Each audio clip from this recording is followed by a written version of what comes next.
So welcome and welcome to all of you on this. I thought it would be a little sunnier today than whatever, but what better way to start the day than talk about food and memory. So I'm going to start with you, Karen.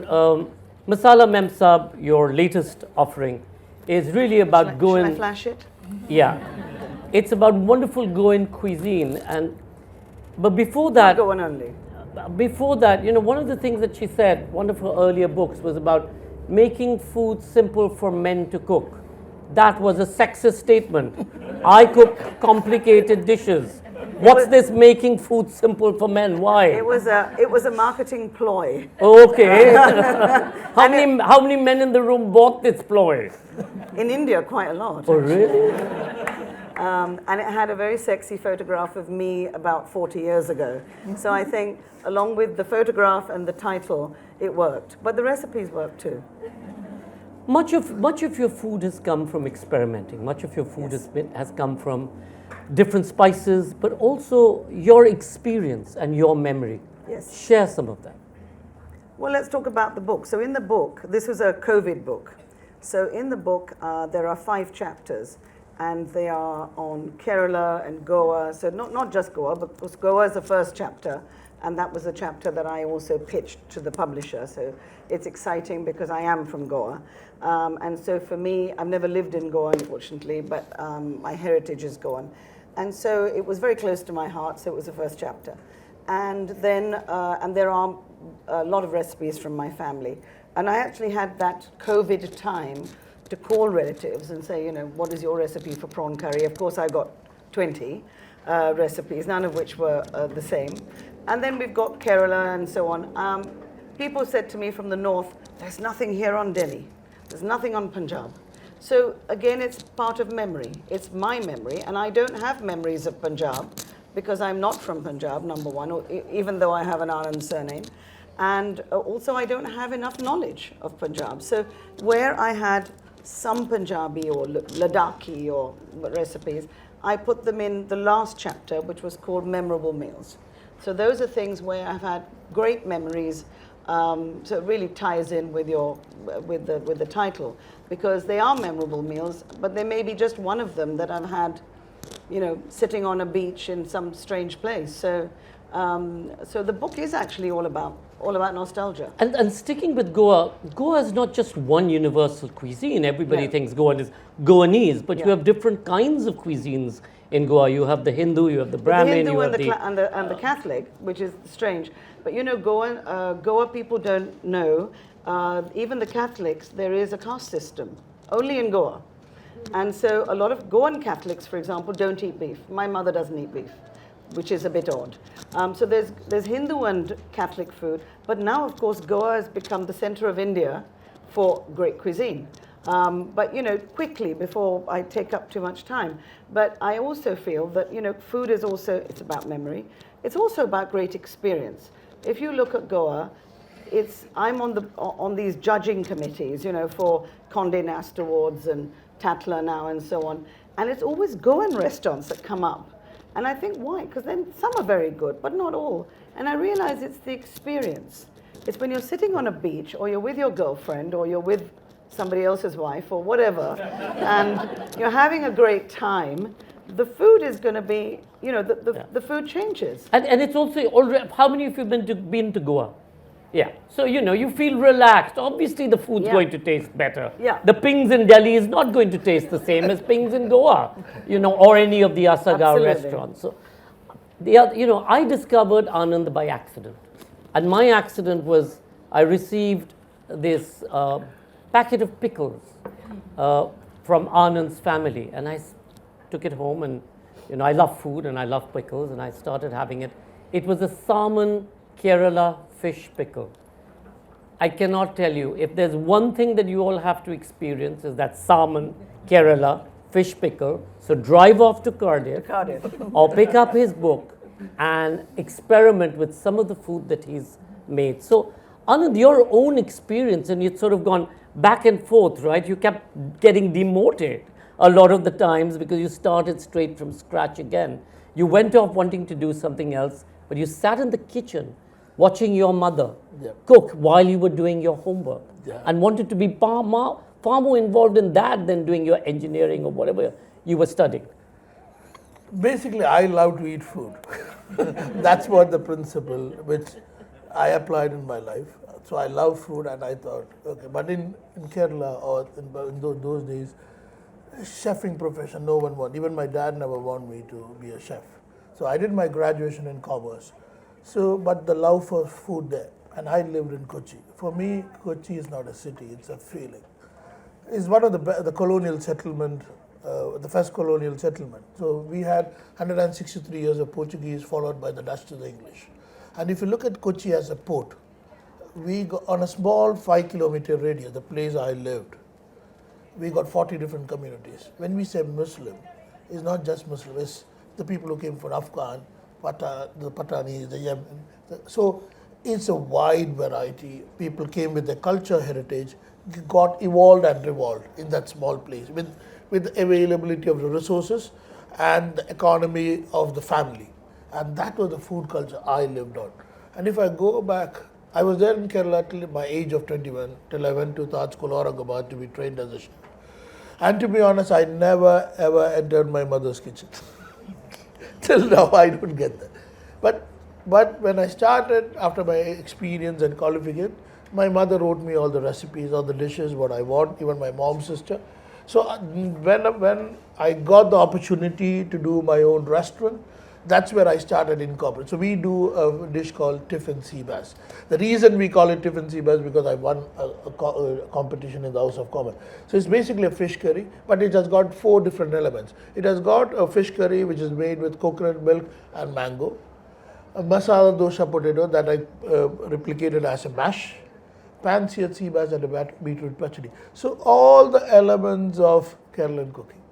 So that was I was exposed to, and that's my memory of food. What is amazing about his book, and you can pick it up at the bookshop, it's got some stunning photographs with him with his vesti and his lungi. I don't know why you're not wearing your lungi today.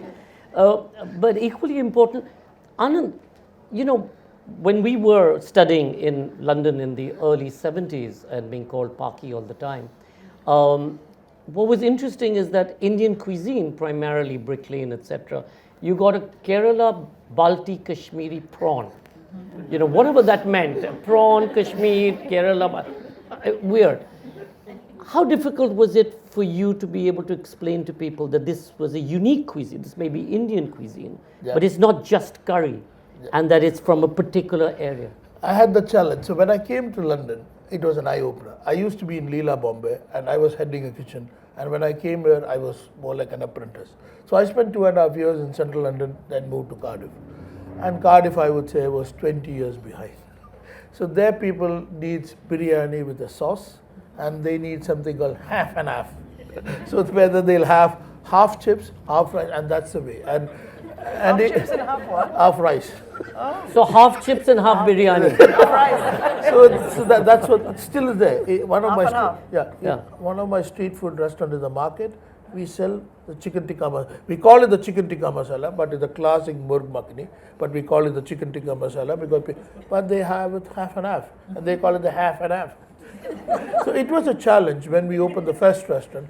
But I had a good team, and it was a very, very small restaurant. It was only a 30 cover, so we could explain to the customer. People say, where is Madras, where is Jalfrezi, where is Gourmand? So, but the curry houses. So in 1970, when the textile industry went bust, a lot of the people who worked in the industry, they came up with the curry. And if you look at the curry house menu, throughout the country is the same. They got the Madras, so you can have a prawn Madras, chicken Madras. You got one Madras sauce, 5 things. It was very economical, because they could have 3-4 sauces and run the kitchen. But 17 years down the line, I changed. Not our presence or my presence. Now my boys compete with me. So there are more Kerala restaurants now than curry houses in Cardiff. Wow, amazing. So anybody from Cardiff, I don't know where Lindy was there. Oh, you're from Cardiff, so go off and half and half. Tabinda, you know, yes. Karen was talking about the experience of eating, and one of the things that came through in your book, you talk about the beautiful porcelain that your parents used to bring out to serve these wonderful dishes. So tell everybody a little bit about where you come from, and because your cuisine, they're mostly south. You're pretty much north, pretty much the old Mughal cuisine in the sense, the Nawabi cuisine and culture. Not so much Nawabi, but Uttar Pradesh. Uttar Pradesh. Aligarh in particular. Aligarh, as some of you might have heard of, is a very important city in Uttar Pradesh. It's home to one of the oldest and one of the most important universities, and many poets and academics have come out from there. So my grandparents' home was in Aligarh. I'm a Delhi girl, born and bred in Delhi. And I would just like to say I'm feeling a bit overwhelmed because I'm not a chef. I just love food. I'm a doctor by profession.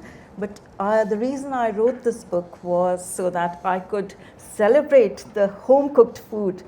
So in my book, which is Fabulous Feasts, Fables and Family, I talk about the food that was cooked in my grandmother's home. It was a sprawling home in Aligarh near the university campus because my grandfather used to be a professor there. And all these aunts who are the cousins of my mother or they were married into the family, they all had one particular dish that they made so well that it came to be known as their special dish. So they completely took ownership of that dish. It could be something simple. It's not anything grand like, those kormas that are served in hotels or very chefy kind of food, but simple mash ki dal, which is a very pale sort of dry dal preparation. Another thing was kofte, which is meatballs in a very spicy curry, but a very thin curry. And the third thing was firni, which is a rice pudding, very creamy rice pudding, and it's traditionally served in little earthenware pots. And that's what makes it so special. The smell of those earthenware pots mingles with the creaminess of the firni. So I talk about all of these things, but mostly it's home-cooked food that we ate every day. So an example of that could be a moong dal khichdi. Simple moong dal khichdi, but that is elevated to such greatness because of the caramelized onions, thinly sliced onions, fried in pure ghee, just sitting on top of that mound of freshly prepared khichdi. And that elevates it to a soul food. And with just a bit of raita with cucumber and mint in it and spiked with rock salt. So again, nothing very special in terms of presentation. A platter of freshly fried shami kebabs, which are round patties I'm sure everybody's had shami kebabs. They are delicate morsels of very spiced mincemeat. And the pungent smell of those and the really spicy flavor of that, topped with raw onions and a very fiery coriander chutney, just elevates it to something truly special. And this is the kind of food that was made every day. And this is the kind of food that I still make in my own London kitchen. I replicate the process.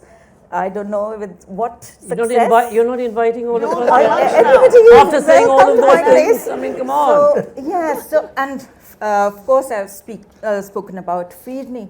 These are some of the things that I grew up eating, and now when I think of these foods and I think of these aunts who made them at one time when I was a child with so much love and care, and the care that went into the preparation of that, be it a simple suji ka halwa for prayers or for festivities, the pounding of the cardamom seeds, the gentle roasting of the suji, which is semolina, and ghee, the pure ghee that's added to it, and the final flourish, which is the desiccated coconut. So every step is exactly the same that my grandmother. You're a doctor. Yes. And again, people don't understand that much of the cuisine that we do in India, the spices that you use are for a specific purpose, and they're also, especially in Kerala, it's a very healthy purpose. And Anand, you've talked about it a little bit. But as a doctor, did you have a comment on that? Yes, a lot of things have ajwain, especially fried things. Ajwain is what in carom seeds, I think. Carom seeds. That helps with digestion. So a lot of fried things like carom seeds, C-A-R-O-M. So that helps in digestion, and things like ginger. A lot of pregnant women used to be given ginger because it helps counteract nausea. So that and eating seasonal foods, things with the cooling property. So more of things like cucumber in the summer and warming foods like shabdeg or kind of heavy meat dishes in the winter. So that's again something that has sound medical basis as well. So we didn't know. I mean, none of them were doctors. So is really. ghee good or bad? Just I tell love us. ghee. I'm a champion for ghee, and Exactly. I would say ghee over margarine any day. Superfood. It's a superfood. And no olive oil for Indian food is what Yeah. I Olive think. oil, absolutely. Because I love olive oil, but they just don't Totally. marry. Anand, you talk about health in food, and you talk about That's what I am. the whole Ayurvedic system as well, and the use of spices. Is this something also that you see in the cuisine that you're serving in the restaurant outside of what you've done in the book? We do, but a lot of the techniques we use in the restaurant is not the typical restaurant way. So a lot of the recipes we bought in there is from the inspiration, like from my mom's sister. So, but again, from a restaurant point, we have to put into an SOP. So that because the customer, I'm as good as the last meal, and 10 times the customer come, the 11th time I give them. He won't think about the 10 times of the meal I serve. So we have to be consistent throughout. Then we got a set of people called chefs to motivate them, to get them the way. That is the biggest challenge. Like roasting the spices, pounding it, and there are a lot of values that brings to it. When you talk about ginger, on a traditional Kerala meal, which is 21 to 27 dishes, we got dishes like inji puli, so ginger with jaggery and tamarind. That aids as a digestion because it's a big meal and there's pickles there. So the food what we ate or the food is more like a well-being for the body. It's not cream, butter and almond powder. Like when they talk about chicken tikka masala, oh, do you put, and a lot of people ask me, they ask me, do you eat curry for breakfast? I said, yes, egg curry for breakfast. But it's not, we don't put almond powder so it was simple food. Like when you said thin, watery kind of thing. My dad used to buy oxtail. So we never knew, till I went to a culinary school or came to London, I never knew about oxtail. My mother used to yell.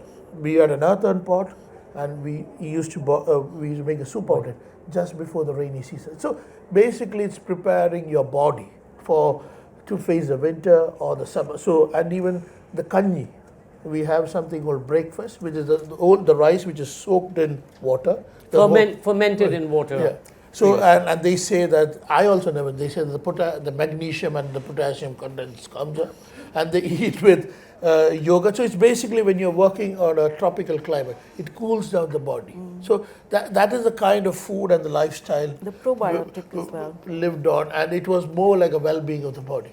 But from a practical point, a lot of things is not possible to do in the restaurant, but we try to bring the experience or the influences in when we do mass cooking.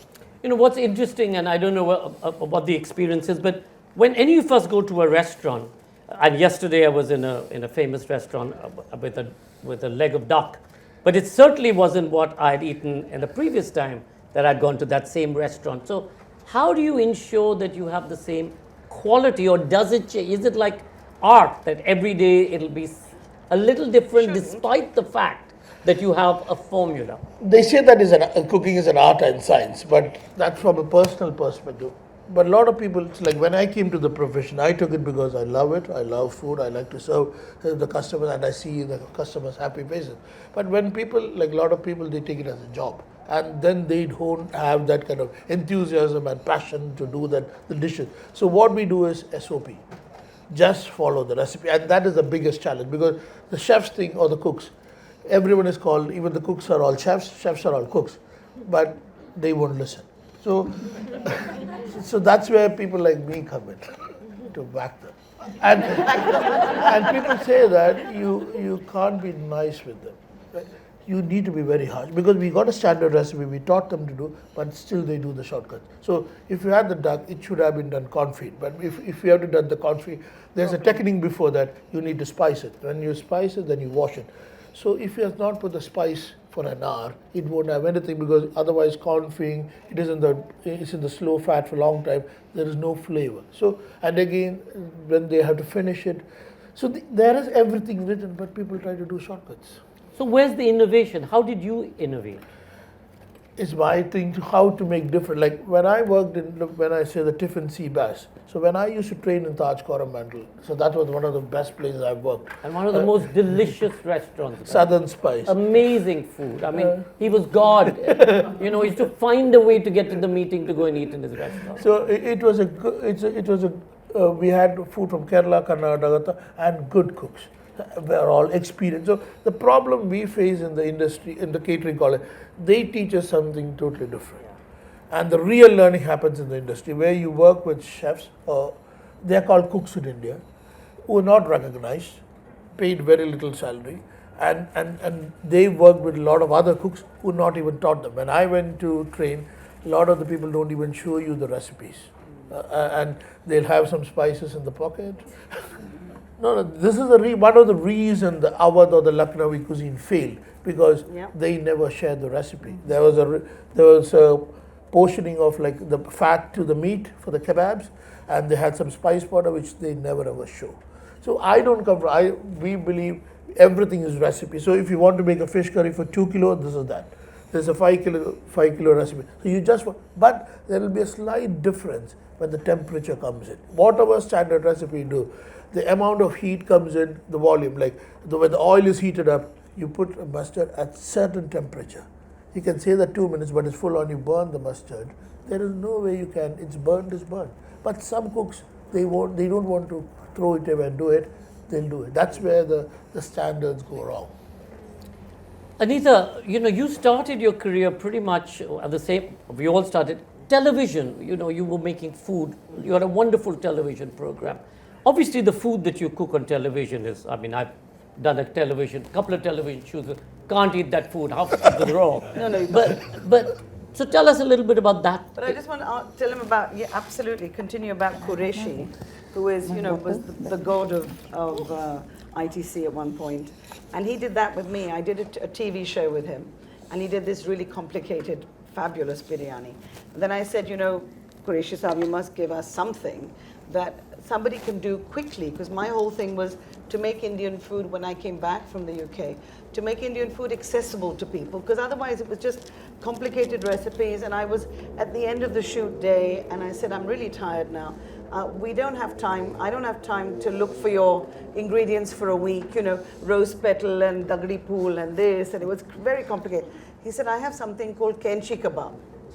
So I said, what is kenchi kebab? So he said, you cut it with a scissor, which is a kenchi. So you cut it with a scissor, and it was leftover pasanda meat, either chicken or mutton. You cut it, you put some spices on it, you put some chickpea flour, and you fry it.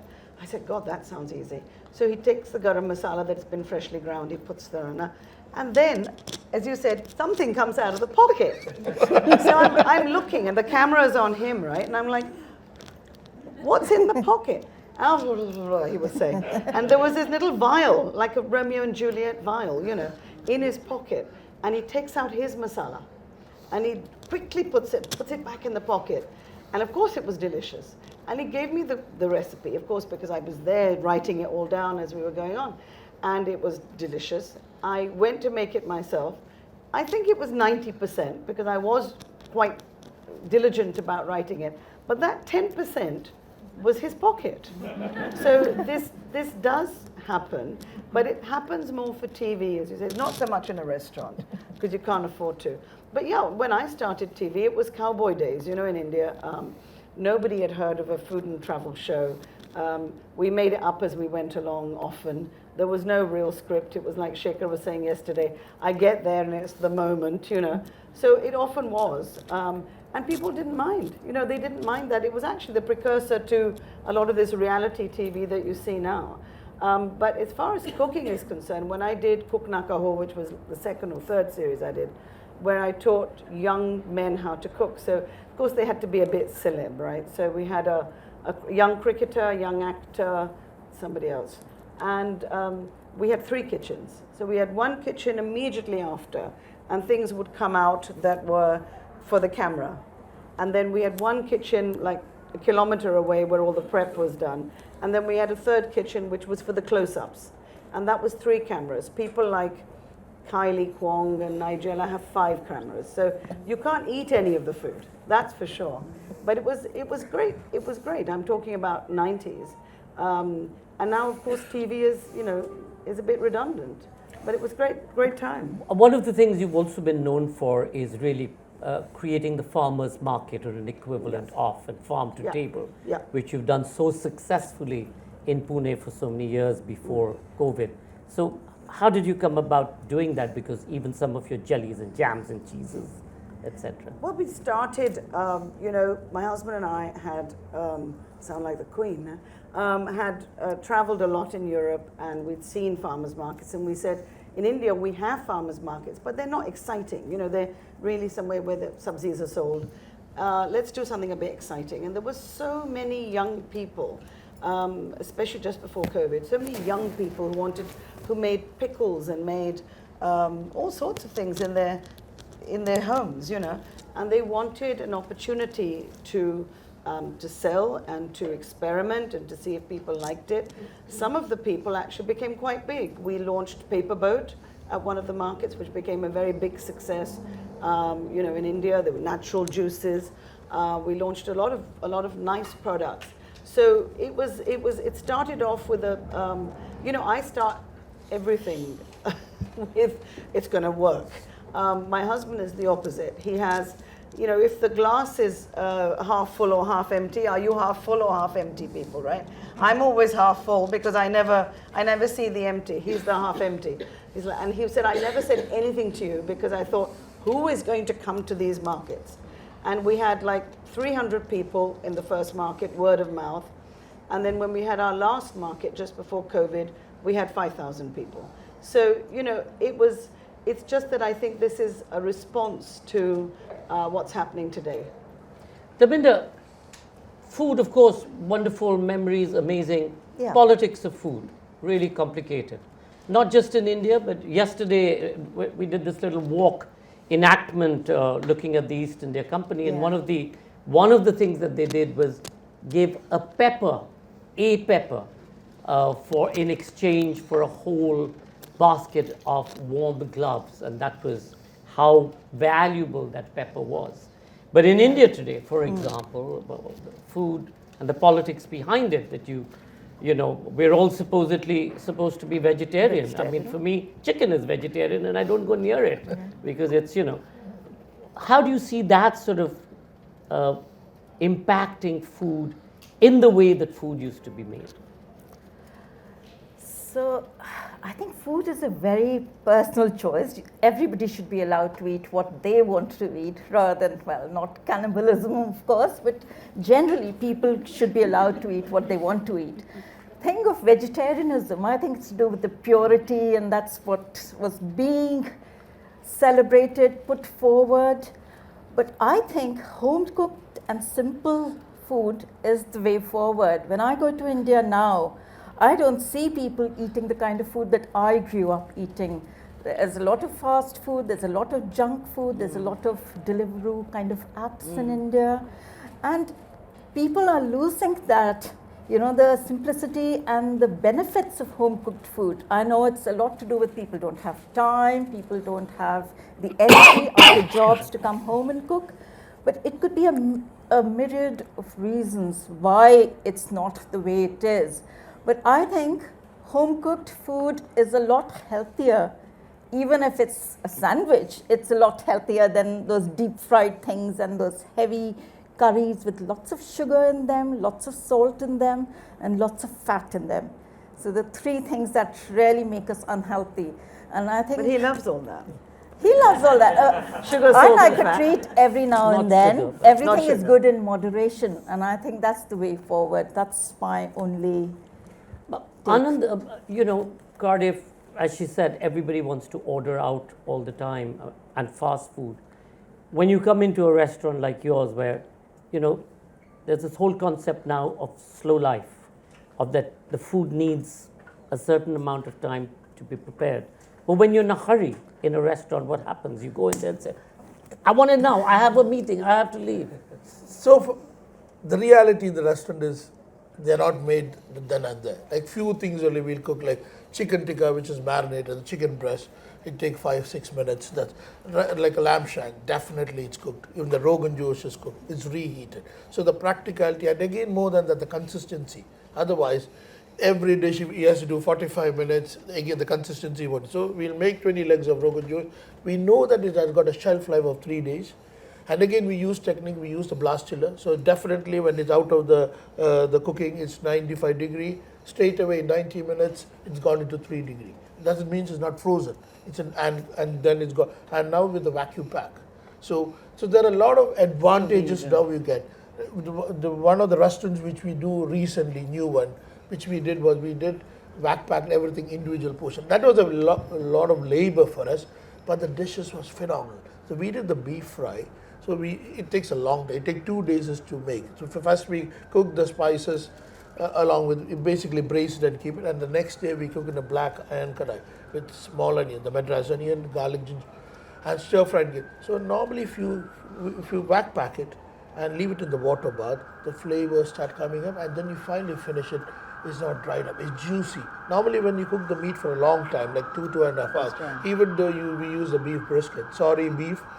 So, but that flavor. So that's what is called if you're a Malayali and you say that beef fry and parota, it's the dish. So there are techniques which we can. So you're an advocate for water cooking in the back. Sous vide, but it's again the practicality. Then again, if you got a big menu and you got so many dishes, but it's again the meats won't get dried up. The quality is there, but there are a lot of things which you need to do behind as well. It's not just about putting it in the packet. We are not saying about putting the raw food straight into the bag and do that. I'm saying that the portioning and the practicality, and from an economic basic of running a restaurant. I'm a commerce graduate, so I try to understand a little bit of numbers, because the restaurants looks, even with the Deliveroo and all these things, they take a major chunk. They take 35%. But then you don't have the hassle of delivery. But if you can use it as an added value to the restaurant rather than just being there, it's practical. I mean, in the last decade, the science of cooking really took over. All the foam, all the molecular gastronomy, etc. In very traditional cooking forms, whether it's UP food or Kerala or Goan, is there a space for that? I mean, can you? I never got an opportunity to learn. I've seen in TVs and all this thing, and I'm not a great. I understand the techniques, like using the modern technique of blast chilling and all these things. Definitely gives a shelf life. It was a little bit of a drama, but I think when she's spoken about simple food, what we have done to the soil, that's where the problem started. We put so much of fertilizers in, and what we are getting out of it is all that chemicals. We genetically modified the products. So again, that's not right, and it's not good for the body. So if we go back to when we say that the old supermarkets and things, they were bringing things which is organically produced, and that's why it costs a little bit more, but that's the value, and that's what it is. An amount of liver diseases, when I was, people who used to drink, but now the amount of fatty liver, I'm thinking, because of the amount of, not the junk food, the genetically modified and all these things come in, and that's what is not healthy. Yeah, but let me put another spin to it. Just another viewpoint. It's true, everything is true, we're all in the health brigade, but people now, especially younger people, want to be entertained when they go out. They don't want to eat home food, they want excitement, And I met a Michelin chef quite recently, and he said, we hate people now coming in with a mobile, because they are taking so many pictures of the food, they're taking so many selfies. By the time they actually get to eat the food, it's not the temperature it was supposed to be, or not the state it's supposed to be. And we've been spending days in the kitchen getting every foam and froth and jelly and everything perfect. So, that's another viewpoint, that people are going out to be entertained, for excitement, for drama. In the old days, in French restaurants, you would have the guéridon trolley that came, and the flambé and all of that, but that was true to food.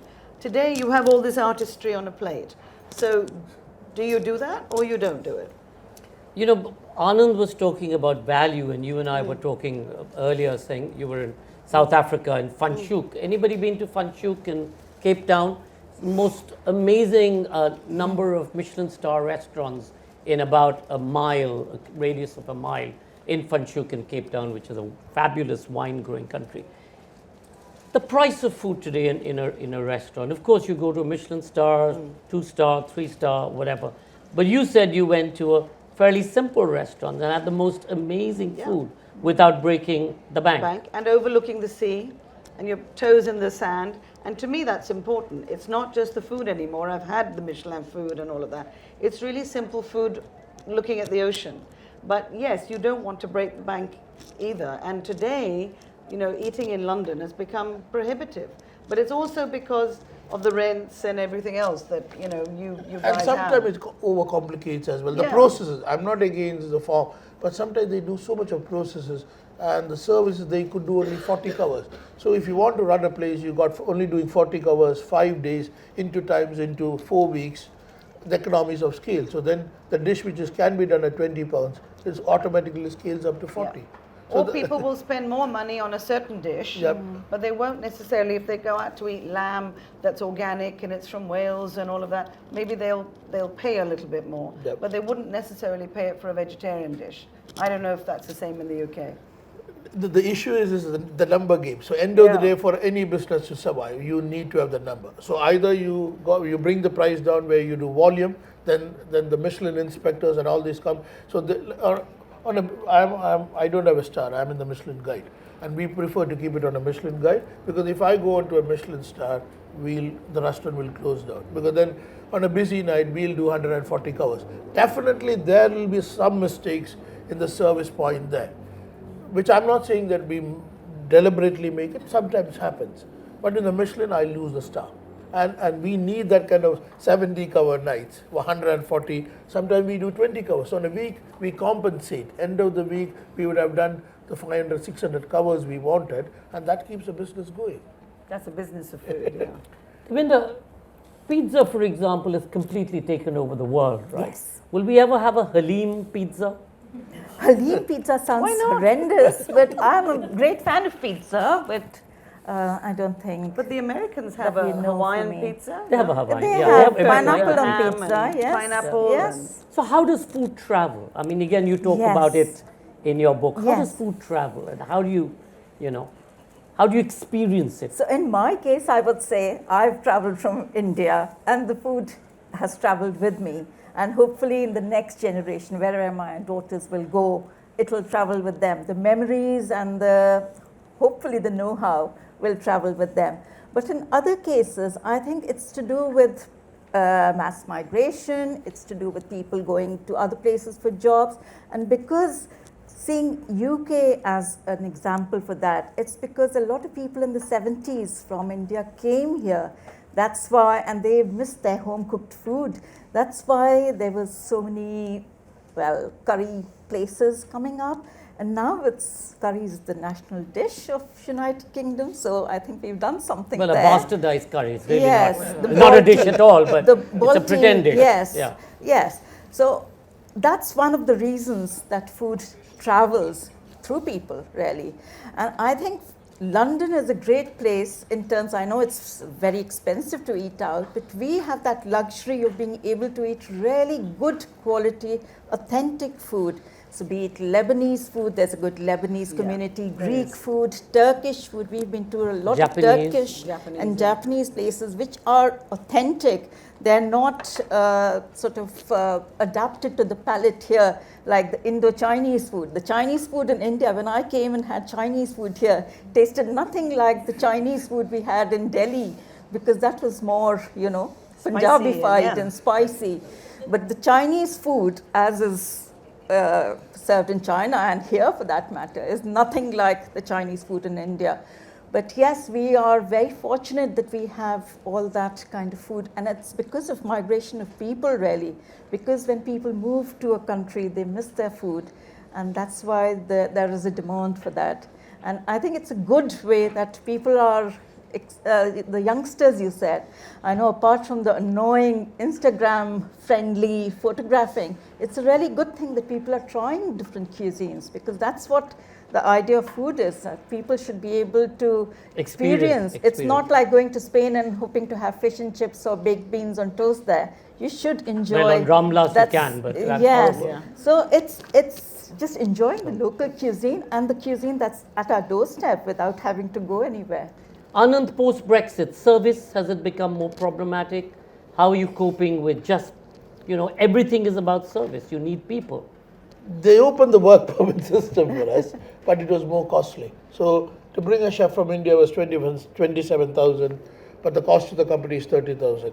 But now from this year on, they made it 39,000. So there is a scare. So opening or running more restaurants, we have to close a restaurant recently because we can't cope up with the pressure. And we thought better we close it. We run 4, we got better rather than try to do it. And the cost of the ingredients, that has gone over the roof from the Russian war. So whatever the prices has gone up never came down. From the flour prices to the chicken. And the Brexit thing had definitely made a big impact on the food scene. And the Europeans, of course, Yeah. not coming back. Yeah. All the Greeks and Spanish and everybody who went And even back. when the things are coming, the prices, because they put a lot of securities Sure. and things there, has taken the price up. Even they say that the drivers say that it takes a long time now for the security to be cleared. Before, it never used to take the lorries are waiting for hours and hours there. I'm going to open up in a minute for questions, but Karen, before I open up, I asked Tabinda about the politics of food, but today food is being used. I mean, in Palestine, for example, they've stopped the trucks from entering. You've got kids at less than 100 grams of food Yeah, a day, horrible, and you're yeah. seeing these horrific photographs. Yeah. And it's not that this is new. I mean, starvation and sieges of cities through history have really made countries and cities and kingdoms capitulate because of this. How do you see that? And how do you see, because today food is a right, Yes. and for a kid it's a right. It's Yes. his or her or their right to their childhood, their right to food. Or how do you see this playing out? It's sad. What do you say? And it's a child's right to a memory, and memories are part of. Food is very much part of that. If you talk about what your mother gave you, what your grandmother gave you, what your father could have given you. So I don't know what to say about what's happening politically now, because I think it's just about sustenance. We're privileged here talking about great food, but for a lot of people it's just basic food. And the same thing with India. We all live in India. We know the privilege thing. We're talking about restaurants. It's very nice, but there are still huge problems about not only food but also nutrition of young. When young people when they work with us, for example, I feel personally there's a huge problem with because of their malnutrition when they were younger. They don't develop in the same way. And of course, they don't have the exposure and all that. But sometimes it's just down to nutrition. So yeah, I hope it changes. We all hope the world changes, but who knows? One of the most fascinating things for those of you who will come tomorrow to Venki Ramakrishna's session on why we die, this is what he talks about, that whether it was the potato famine or the famine in Netherlands or the famine in Bengal, that famine then imprints in your DNA and then gets passed down for a long time through generations. So it's not just about enjoying food at that point of time, but it's also how do you see it, and this whole sense of memory, and how do you associate food is really also about mental health. It is, and I think there are a lot of things that people talk about these days, but mental health is a very important thing these days. But a lot of foods are supposed to make you happy, and soul food I was talking about, and comfort foods, these are the things. And we are very fortunate that our mayor, London Mayor Sajid Khan, is starting to provide free school meals for children, which I think is a great initiative, because a child that goes hungry to school cannot learn. Yeah. And every child has a basic right to be able to, whether or not they are rich or poor, every child deserves to have a full belly when they go to school. Yeah. So that's Yeah. that's one of the reasons that I think food is important. But yes, mental health can be associated with food. It can be bettered. I'm not saying that bin the antidepressants and just eat good food, but food has a very important part to play. Anand, can your Kerala fish pickle be the antidepressant that chase away the blues? And the beef fry and the parota. I should try that.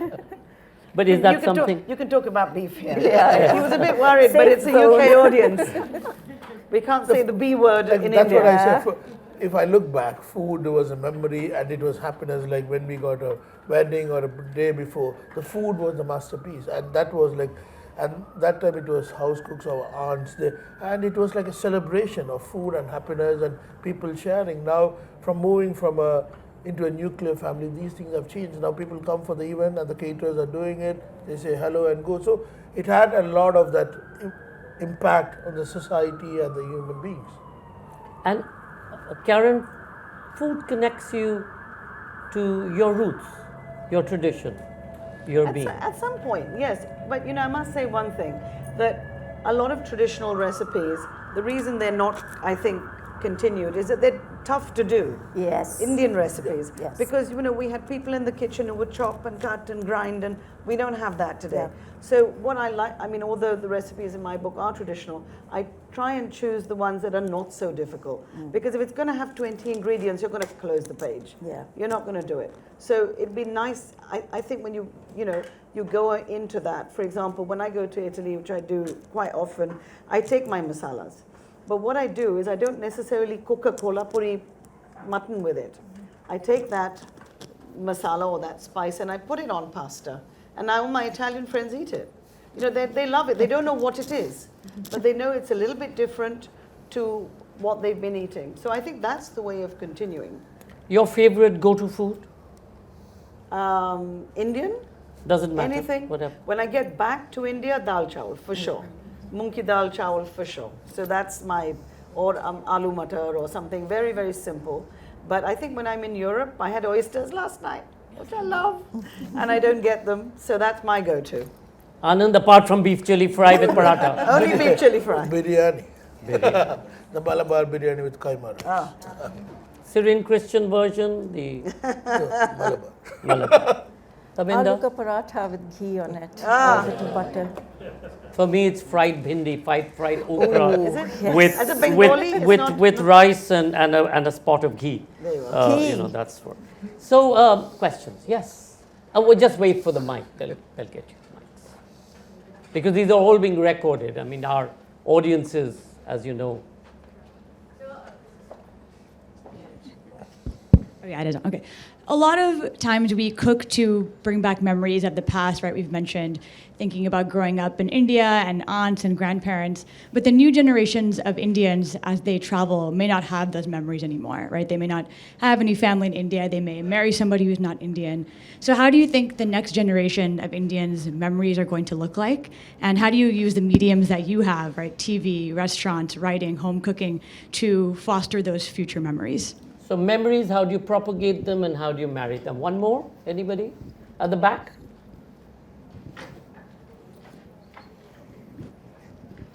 Thank you. This might be unrelated to the previous question, but my question is on how modern food, especially restaurant menus, maybe in India, are maybe erasing the history of food that comes from caste, specifically since you mentioned beef, which typically upper castes refused to eat and were delicacies that lower castes prepared, and it's their style. But if you go to a restaurant, beef is the most expensive in terms of, there's veg, there's chicken, there's this, and then the beef is the most expensive, whereas its history is actually in the local most accessible, and it's not something that we tend to be aware of. Like, where are the conversations bringing that to light, and where is the understanding, the more complex understanding of food in the way modern ordering food and eating food outside?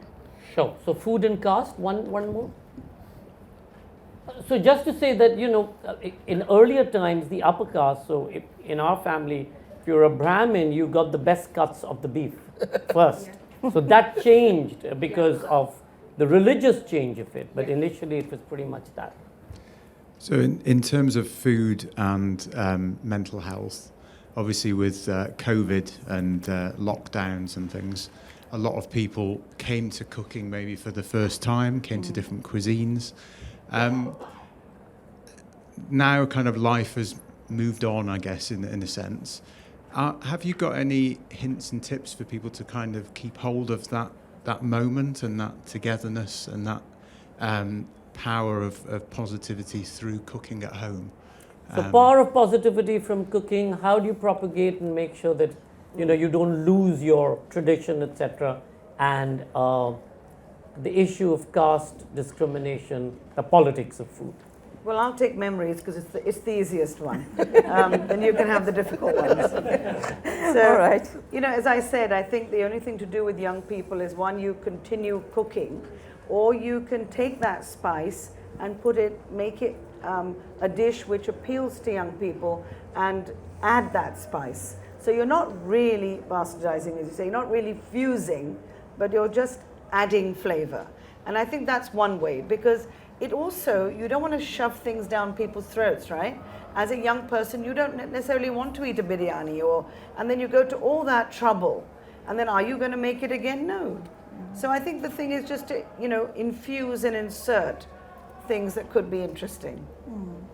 Anand? I would say the simplicity in the cooking. So when you say that, the experience. So you don't have to make a biryani. You can do simple dishes like a dal or a potato dish, and learn from your experience. And going back to the COVID thing, which you said, there was a lot of time there cooking. But again, you have to do what makes you happy. A lot of times when I do cooking, I feel happy because I love to eat after I know that the meal is going to be there. So that it's again the personal choice of what makes you. And you can do small things, and once you master the skills, that you can do the complex dishes, when the kebabs and things which has got 3 types of marination, and the 4th is the smoking. So, but it's again the leveling of the game, and again your lifestyle and how much time you got to do it, and it's a learning curve. Yeah, I'd like to answer your question. I'll give my own example. I came to this country, newly married, and I'd never set foot in the kitchen because I was busy studying, as you do in India. I didn't know anything, and then my children came along and I didn't know what to cook for them. So most simple things that I cooked were a simple matar pulao or aloo, zira aloo, things like that. I never even attempted those really kormas and the biryanis. If I wanted to, I'd go out and eat them or order them. But the thing is that you can keep your... I bought a book of Madhur Jafri's, and that was my Bible. Same here. Quran. Same here. So that was my Bible, and I learned so much from that book. And because it was adapted to the Western, ingredients and availability, and I found a really nice Indian grocer shop, and that man became my best friend because he would teach me how to cook the bhindi or how to cook that. And I would go and buy small pieces of vegetable or dal and things from him, and I would make them. So I think YouTube is a great thing. I learned a lot of things from YouTube, I'm not ashamed to say that. But try the easy things first, and the things that you have a sort of familiarity with, and leave the complex things for later. And I think that will be a very useful thing. I'll add one more thing, like as a learning thing, we had the problem when teaching the chef, spoons. So if you go by grams and liter, that is the best way.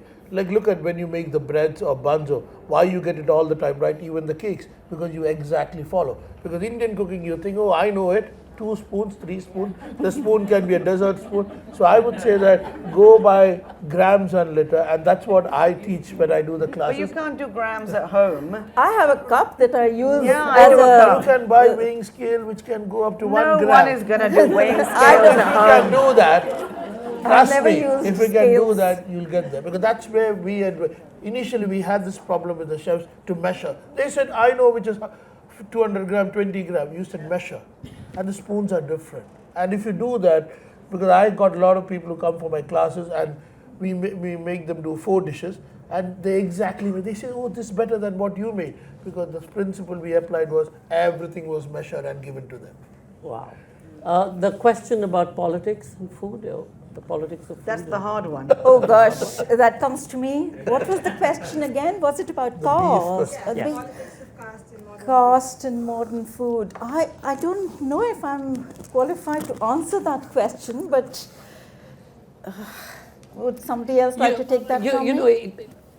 So one of the things that I look after in Delhi is a trust for street children.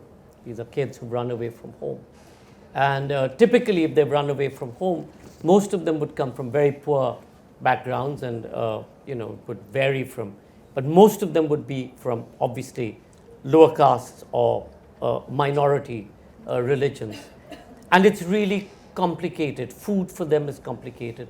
I remember in the early years when we now look after about 13,000 kids a year in our 17 shelters in Delhi. But in the early years when we started, it was 25 kids and 3 staff. And I asked one of the kids, I said, why would you stay in a city when you have all of this available back home in your village? And this particular child had run away not because he had been physically or mentally abused, but he just ran away because he wanted to run away. And he said to me something very interesting. He said, I eat here. I have a meal and it's hot, and I don't have to worry about that my portion is more than my sister's portion. Because typically in families which are below the poverty line, you choose, or at least in India, you choose to give your male child, a larger portion. And then he said, and if I ate and my sister ate, my mother didn't eat. And so it's not just only about the caste, etc. It's really about where you are on that food scale, And today, and I'm sorry, I'm going to refer to India in terms of the statistics because I don't know UK statistics, but I do know that there's a lot of homeless people here. So there's 800 million people today in India who get subsidy for food rations. Of course, we're India shining and we're a perfect country, but that apart. So when you look at something like that, you know that there's a huge issue about what you get at the end of the day, and how you're able to move forward. When it comes to caste, so in villages, as different communities stay in different parts. Even in Kerala and Bengal and UP, and most of these, we're very casteist, and we're very racist as well. We're a very racist society. And it's where the well is placed, right? So the well in the upper caste area can only be accessed by upper caste people. And if you are not of that particular caste and you have to get your water, you then have to walk for whatever X place to find that water, which then again impacts in many ways because you've gone to fetch water, you've gone to fetch firewood, and primarily that's the job of the woman and the children in the house. And so when you come back with all of that, what's the kind of time you have to do anything else with the meager stuff that you have? So, of course, the way you prepare food, in Kerala, for example, the Syrian Christians' food would be quite different from the Muslim in Kerala, or totally different from, say, the Goan Hindu food or the Goan Brahmin Hindu food, which is very different from the Portuguese influenced Christian Catholic food as opposed to Protestant food. So all of these, it's not as simple as just caste. It's all of these differences that really influence, and it's true for across the world. We've seen it in America. We do a lot of work in America. We have a number of festivals, but we also do a lot of work in South Chicago, etc., where we see this. In South Africa, if you're working in Soweto or in the Cape Flats or Alexandria, we just saw how deprivation made sort of impacted what you were eating and how you ate it. It wasn't just about what you ate, but how you ate it. So it's all of that, and it's really complicated, which is the reason I was saying today in terms of food. And again, if it's ending up again back sadly with Palestine. I mean, here there's a state. The state of Israel is using food to starve a population. So that's not about caste. It's not about availability. thousands of trucks lined up with food waiting to be served, but you're happy to starve those children, even in a hospital. It's unbelievable, and we are supposed to be part of the modern world. This is the modern world, you know, and every day you see these images, and it's okay. Governments seem to think it's okay and it's justifiable. Also, you were talking about beef. Sorry, I went on a rant. No, this Apologies. is very important, but it's also a political, That was a very good thing to say. you know, beef in India is such a political statement, you know, and it's banned in many states, thankfully not Kerala. Not Kerala. I mean, if you're going to say that the whole country should be vegetarian, that's a different story. But they're not. They're saying beef is banned here and there. It is a political statement because it's a India's community that survives on beef. Exporters of beef. India is one of the Yeah. biggest, largest exporter of Yeah. beef, And if that's not a political statement, Yeah. what is? and the leather. Yeah. Yeah, and that. So thank you so much, the three wonderful, amazing Tabinda, Anand, Karen. Their books are out there waiting to be signed. Please do pick them up, and in Anand's case, please do make a visit to his Cardiff. wonderful We'll all come. restaurant. We will all come to Cardiff. Thank you. Thank you.